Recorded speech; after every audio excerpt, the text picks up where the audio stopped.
जो माता पिता की बात माने। माता पिता की आजकल बच्चे बात नहीं मानते हैं। माता पिता की बात क्यों नहीं मानते मैया? क्योंकि बचपन से संस्कार बिगड़ जाते हैं। संस्कार बिगड़ गए तो सब कुछ बिगड़ जाता है। आजकल बच्चे अपने मन से हर चीज करते हैं, माता पिता की नहीं सुनते हैं।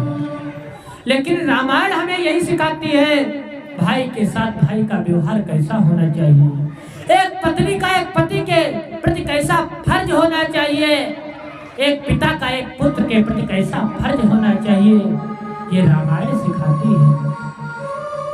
अरे बेटे लोग भूल जाते हैं माता पिता के एहसान।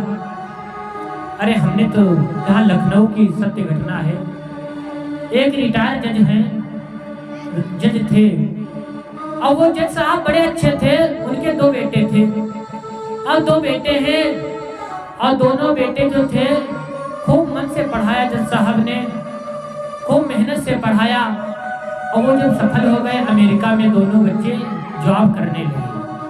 अब जब जॉब अमेरिका में करने लगे ना, तो एक दिन की बात, जो जज साहब की पत्नी थी उन दोनों बच्चों की माँ, वो एक दिन तबीयत गड़बड़ हो गई और उनके प्राण निकल गए। उनके जैसे प्राण छूटे हैं, शरीर छूटा तो हुआ क्या, जैसे शरीर छूटा तो होता क्या है, पिताजी ने जो जज साहब थे उन्होंने एक पत्र लिखा, सूचना भिजवाई, संदेश दिया जो अमेरिका में 2 बेटे जॉब करते थे कि बेटा तुम्हारी माँ की इच्छा थी, क्योंकि जिंदगी में कई बार पत्र लिख चुके थे वापस आ जाओ, बेटे लोग टाल देते थे कि अभी समय नहीं है, टाइम मिलेगा तो कभी आ जाएंगे।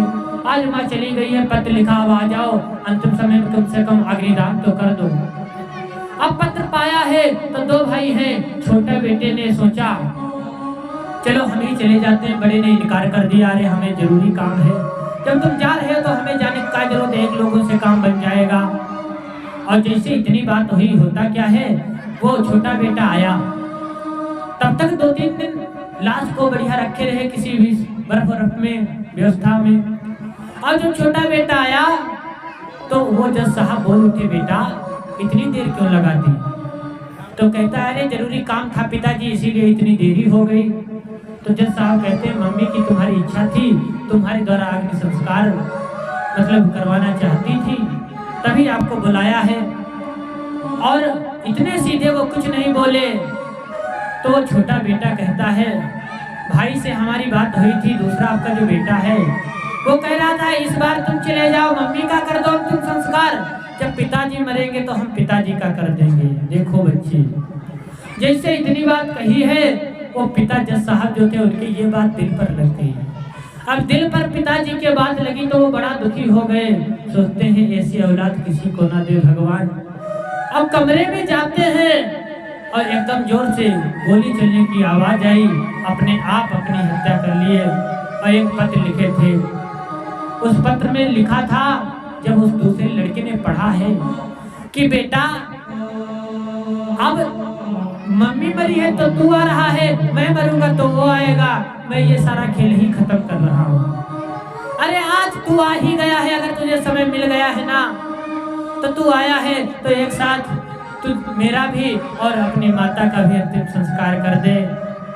तुझे दूसरे को क्यों आना पड़े, वो बिजी रहते हैं, देखो ऐसे बालक होते हैं।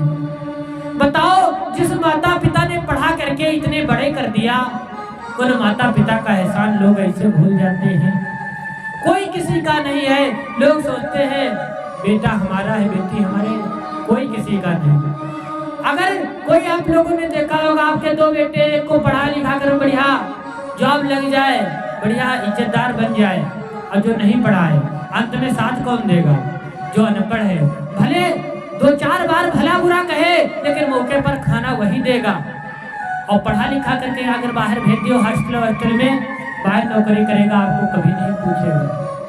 पढ़ाई कितनी जरूरी है, पढ़ाई उतनी जरूरी है जितने संस्कार से आप जुड़े रहो। कितना भी आसमान में तरक्की पा जाओ, कितने भी ऊंचाई पर चढ़ जाओ, लेकिन ये जमीन ना छोड़ो कभी, क्योंकि जिन माता पिता ने पाला पोसा है, बड़ा किया है, उनके लिए भी तो कुछ कर्तव्य बनता है।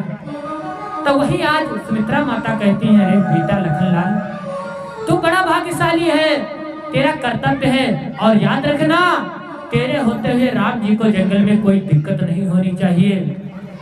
आज जैसे ही इतनी बात कहती है माता सुमित्रा, पुत्रवती युवती जग सोई, रघुपति भगति जासु सुत होई। पुत्रवती युवती वही धन्य है, बेटे की माँ वही धन्य है जिसका बेटा राम जी का नाम लेता है। उनकी माँ भी धन्य है और उनका बेटा भी धन्य है।